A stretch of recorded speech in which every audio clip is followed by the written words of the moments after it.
Human knowledge के परे मियोनिर अंधेरे को चीरते हुए आगे बढ़ रहा था और बिजलियां कड़क रही थी और उनके पीछे एक आवाज सुनाई दे रही थी जो कह रही थी, अब बस बहुत हो गया, अब चारों ओर शांति चाहिए।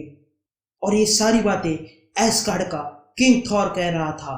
तो नमस्कार दोस्तों, स्वागत है आप सबका थॉर की नई स्टोरी में, जहां हम थॉर के एक नए रूप को जानेंगे जो हर एक लिमिट को क्रॉस करेगा।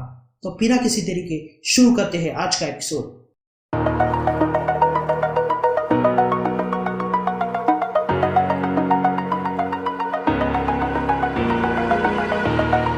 Over the edge, feel like I'm floating through the air. The pain I felt is paid for, all is said and done. Oh, I am restricted, fixed upon the web. I need to kick the habit that my mind is breathing in. Break out, I've got to see. Spent all my life holding all of it closely. I played it innocent, a feel of discontent. I'm finally facing it all, fearless.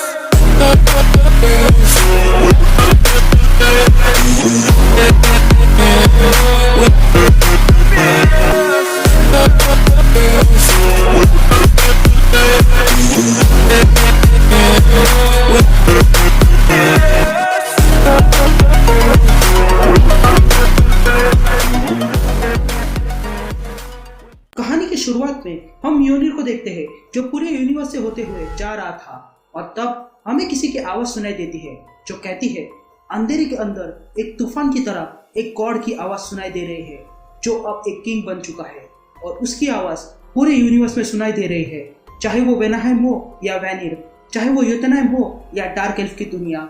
हर एक को मैं यही कहना चाहता हूँ कि अब बहुत हो गया, अब और किसी का खून नहीं बहेगा और अब हर जगह शांति और अमन कायम रहेगा और जो भी मेरी बातों को अनदेखा करेगा उसे मेरे थंडर का सामना करना होगा। ये कहते ही मियोनिर अर्थ की ओर आ जाता है।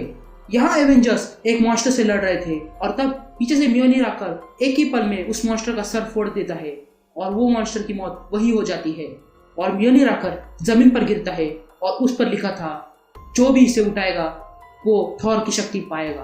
तभी आयरन मैन मियोनिर को देखता है और कहता है, ओह ये क्या किसी के पास मार्कर है? फिर हमें एस्गार्ड दिखाई देता है जहां थॉर अपने मियोनिर को समन करता है जिसके साथ साथ उसके रेवंस भी थे। तभी थॉर लेडी सिफ से कहता है, क्या तुमने देखा? जिस पर लेडी सिफ कहती है, हाँ मैं सब कुछ देख सकती हूँ। तभी थॉर कहता है, देखा, मेरे एक बात पर दशों आयाम में शांति फैल चुकी है, ऐसा तो कभी ओडिन ने भी नहीं किया था। तभी मियोनिर थॉर के पास आता है। तभी लेडी सिफ कहती है कि बाइफ्रॉस्ट अब उसकी जिम्मेदारी है और उसे बहुत सारे काम है और ये कहते ही लेडी सिफ वहां से चली जाती है। तभी थॉर देखता है कि उसके मियोनिर के पीछे मार्कर से टोनी स्टार्क ने कुछ लिखा था और वो था, एंजॉय योर रिटायरमेंट।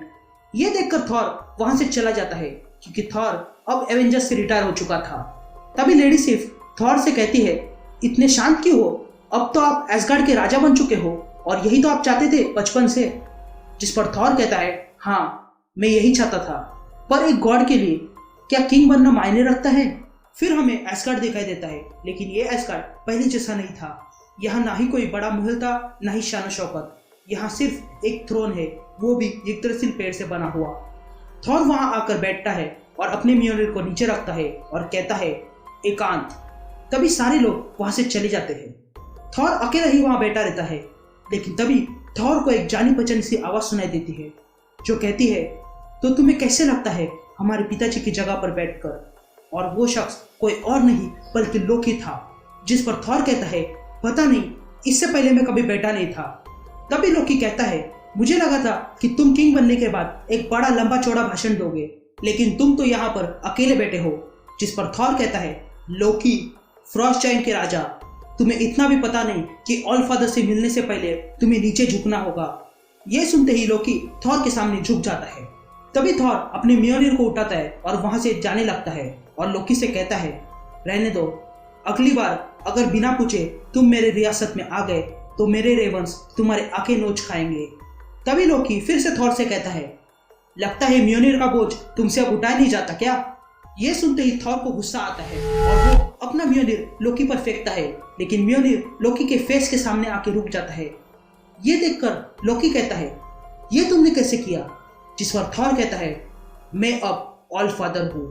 तभी थॉर अपनी रियासत देखने बाहर आता है, लेकिन तभी थॉर को कुछ अजीब सा लगता है और बूम, वहां गैलेक्टस आ गिरता है जो बहुत ही घायल हो चुका था। गैलेक्टस के वहां गिरने से काफी तबाही फैल चुकी थी और थॉर से ये देखा नहीं जा रहा था और वो तुरंत वहां से लाइटनिंग स्ट्राइक करते हुए गैलेक्टस को मारने वाला ही था कि तभी गैलेक्टस थॉर से कहता है, रुक जाओ, मैं यहाँ तुमसे मदद मांगने आया हूँ क्योंकि तुम ही हो जो उसे रोक सकते हो।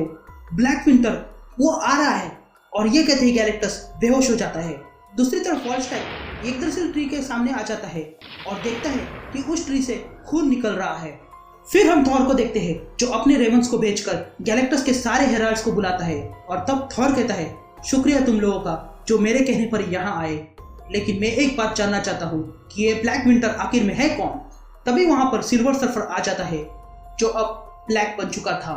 सिल्वर सर्फर ब्लैक होने के पीछे की कहानी मैंने सिल्वर सर्फर ब्लैक में बताई है और उसके भी वीडियोस मैंने बनाए हुए हैं, तो आप जाकर वो भी देख सकते हो। सिल्वर सर्फर अंदर आता है और कॉस्मिक गोस्ट राइडर से कहता है, तुम गैलेक्टस के बारे में कितना जानते हो? जिस पर कॉस्मिक गोस्ट राइडर कहता है, गैलेक्टस पहले गैलन नाम का ट्रैवलर था, लेकिन फिर उसका यूनिवर्स खत्म हो गया और फिर वो गैलेक्टस बन गया। तभी सिल्वर सर्फर कहता है, ब्लैक विंटर अंत है सबका। तभी थॉर सिल्वर सर्फर से पूछता है, हम इस ब्लैक विंटर को कैसे रोक सकते हैं? तभी सिल्वर सर्फर कहता है, ब्लैक विंटर ने इससे पहले भी एक यूनिवर्स को खत्म किया है और अब वो फिर से वही करेगा और गैलेक्टस ही ऐसा शख्स है जो उससे पहले भी टक्कर ले चुका है और अब दूसरी बार गैलेक्टस का सामना ब्लैक विंटर से हुआ है और इसी चक्कर में वो एस्गार्ड पर आ गिरा। लेकिन गैलेक्टस अब कमजोर है और उसे दोबारा पावरफुल बनना होगा और इसके लिए मैंने ऐसे 5 प्लैनेट्स ढूंढ लिए हैं जो बहुत ही खास है। ऐसे प्लैनेट्स जो मैंने खास बचा कर रखे थे क्योंकि इन प्लैनेट्स में इतनी एनर्जीज है जो गैलेक्टस को इतना पावरफुल बना सकती है जो हमारे सोच के भी परे है। लेकिन फिलहाल गैलेक्टस ही हमारा आखिरी ऑप्शन है। तभी स्टारडस्ट कहता है, अब गैलेक्टस से बात कौन करेगा? जिस पर सिल्वर सर्फर कहता है, वो गैलेक्टस से बात करेगा और इस सफर में सिल्वर सर्फर ही उसका साथ देगा। लेकिन तभी थॉर कहता है, नहीं, इस सफर में तुम अकेले नहीं हो। और ये कहते ही पीछे बिजलियां कड़कने लगती है। फिर थोड़ी देर बाद हमें थॉर दिखाई देता है जो तैयारी कर रहा था। तभी वो अपना म्योनिर उठाता है और उस पर मार्कस से लिखा हुआ पोज देता है।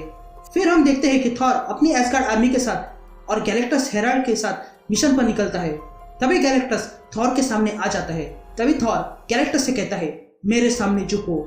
तभी गैलेक्टस थॉर के सामने झुक जाता है और तब सिल्वर सर्फर गैलेक्टस के पास आता है और कहता है, मैं आपको महसूस कर सकता हूँ और आप हमारा प्लान भी जान चुके होंगे। क्या आप तैयार हो मेरे मालिक? तभी गैलेक्टस कहता है, हाँ, मैं तुम्हारे प्लान से वाकिफ हूँ। जिस पर सिल्वर सर्फर कहता है, किंग थॉर और उसकी आर्मी हमारी मदद के लिए तैयार है, क्या हम शुरू कर सकते हैं मेरे मालिक? जिस पर गैलेक्टस कहता है, नहीं। तभी सिल्वर सर्फर चौंकते हुए कहता है, नहीं, मैं समझा नहीं। जिस पर गैलेक्टस कहता है, ये फ्रॉस्ट, ये स्टार प्लेग, ये कोई बिंग नहीं है। जब भी ये किसी गैलेक्सी को खत्म करता है उसकी मौत अलग ही होती है और तुम लोगों को भी इसमें अपनी मौत दिखाई देगी। जब मेरा पिछली बार उससे सामना हुआ था तब मैंने अपने लोगों को खत्म होते हुए देखा था और जब दूसरी बार उससे सामना हुआ तब जानते हो मैंने क्या देखा? मैंने अपनी मौत देखी, मैंने थॉर को देखा। ये कहते ही गैलेक्टस थॉर पे अटैक करता है और ये देखकर सिल्वर सर्फर चिल्लाता है। थॉर उस एनर्जी ब्लास्ट से चिल्लाने लगता है। तभी गैलेक्टस कहता है, मैं यहाँ यूं ही नहीं आया था, मेरे आने की एक वजह है और तुम वाकई में मेरे अंत का कारण हो, तो सबसे पहले हम दोनों मिलकर इस ब्लैक विंटर का किस्सा खत्म करेंगे और फिर हम अपना हिसाब पूरा करेंगे। लेकिन तब तक उठो मेरे हेराल्ड ऑफ थंडर। और तब हम देखते हैं कि गैलेक्टस ने थॉर को एक नई पावर्स देकर एक बिल्कुल नया बना दिया है। उसकी दोनों आंखें आ चुकी है और उसके हाथ पैर ठीक हो चुके हैं और वो पूरी तरह तैयार हो चुका था और यहीं पे ये एपिसोड खत्म होता है। तो ये था आज का एपिसोड। उम्मीद करता हूँ कि आपको पसंद आया होगा और अगर आपको वीडियो पसंद आए तो एक लाइक जरूर करना और ऐसे ही इंटरेस्टिंग कॉमिक्स के लिए चैनल को सब्सक्राइब करके नोटिफिकेशन बेल को ऑल पे सेट कर लो ताकि वीडियो की नोटिफिकेशन आपको यहाँ खींच सके। और ज्यादा कनेक्टेड होने के लिए आप मुझे इंस्टाग्राम पर भी फॉलो कर सकते हो जहाँ पर मैं कुछ डब वीडियोस भी लाता हूँ। इंस्टाग्राम की लिंक इस वक्त आपको स्क्रीन पर दिखाई दे रही होगी और डिस्क्रिप्शन में भी मिल जाएगी। तो मैं आपसे मिलता हूँ अगले एपिसोड में, तब तक के लिए बाय।